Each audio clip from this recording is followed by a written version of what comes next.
Vamos a meternos de lleno en una decisión judicial que, la verdad, parece más sacada de una película de suspenso.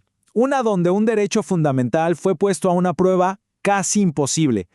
A ver, este análisis no arranca con una teoría para nada. Arranca con un enfrentamiento real, uno que ocurrió en una comisaría en Ayacucho, Perú. La historia comienza en la mañana del 31 de marzo de 2009. Ese día, el abogado Tomás Infante Guaigua llegó a la comisaría para ver a sus clientes, a quienes acababa de tomar. Miren la rapidez con la que pasó todo esto. O sea, estamos hablando de apenas 90 minutos. A las 9 de la mañana llega el abogado. Un minuto después, le bloquean el paso. Poco más de una hora después, él ya está presentando un habeas corpus de emergencia. Y para las 10:30, un juez ya está ahí, en la comisaría. Esto escaló de un simple pedido a una crisis constitucional en un abrir y cerrar de ojos. Y aquí es donde la cosa se pone, bueno, absurda.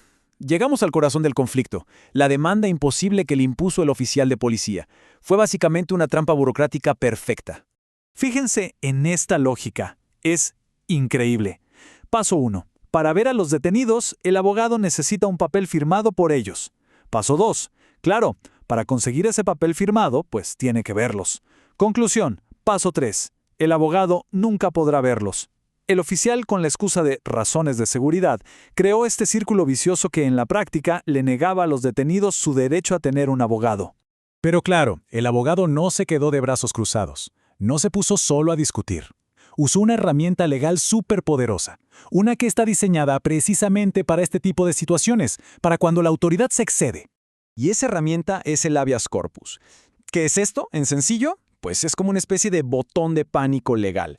Un recurso de emergencia para proteger la libertad y los derechos de una persona cuando está bajo custodia. Es, digamos, el guardián de la libertad individual. Y es que hay que tener esto muy claro. El derecho a un abogado no es un favor, no es una sugerencia, es un pilar constitucional, un derecho que se activa en el mismísimo momento en que una persona es detenida. Ahora, aquí viene lo increíble. A pesar de que el juez fue a la comisaría y vio lo que pasaba, tanto el primer juzgado como la Corte de Apelaciones le dieron la espalda al abogado, simplemente desestimaron el caso. ¿Y cuál fue su lógica? Bueno, usaron dos argumentos. El primero fue sustracción de la materia, que suena complicado pero significa algo simple. Como el abogado al final sí vio a sus clientes, ya no hay problema, caso cerrado. Y el segundo, que la violación no fue grave. Dijeron que como todo duró más o menos una hora, pues no era para tanto. O sea, su lógica fue, el problema se arregló solo y fue demasiado corto como para importarnos. Pero, por suerte, la historia no terminó ahí. El caso siguió subiendo. Escaló hasta llegar al enfrentamiento final en el más alto tribunal constitucional del país. Y la pregunta que tenía sobre la mesa el Tribunal Constitucional era fundamental.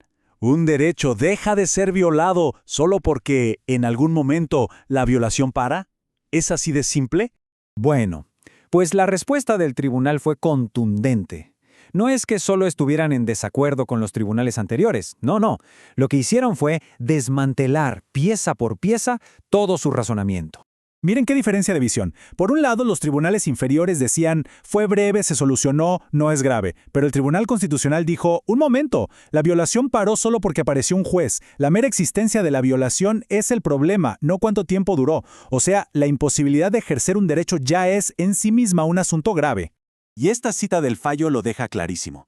Dice que la gravedad no se mide en horas o minutos, sino en la imposibilidad de ejercer el derecho.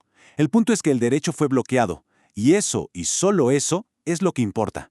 ¿Y qué pasó con la famosa excusa de seguridad que dio el policía? Bueno, el tribunal la calificó de impertinente. O sea que no venía al caso, y además sugirió alternativas de sentido común, como revisar la identificación del abogado o usar un libro de registro.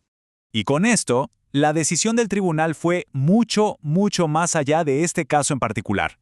Lo que hizo fue sentar un precedente poderoso y duradero para todo el país. El fallo final fue declarar la petición de habeas corpus fundada. Con esto, se afirmó oficialmente que el derecho a la defensa de los detenidos sí había sido violado. Pero no se quedaron ahí. Dieron 5 órdenes muy específicas. Primero, declarar fundado el caso. Segundo, ordenarle a ese oficial que nunca más volviera a hacer algo así. Tercero, y esto es clave, enviar la sentencia a todos los jueces, fiscales y policías del país. Cuarto, investigar al primer juez por no haber actuado con más firmeza. Y quinto, una investigación interna para el oficial. O sea, crearon un efecto dominó para que esto sirviera de lección en todo el sistema. Y todo esto nos deja una pregunta final. ¿Cuántos derechos fundamentales se terminan protegiendo gracias a que una persona se niega a rendirse? Este caso es un poderoso recordatorio de que defender los derechos de uno, al final, fortalece los derechos de todos.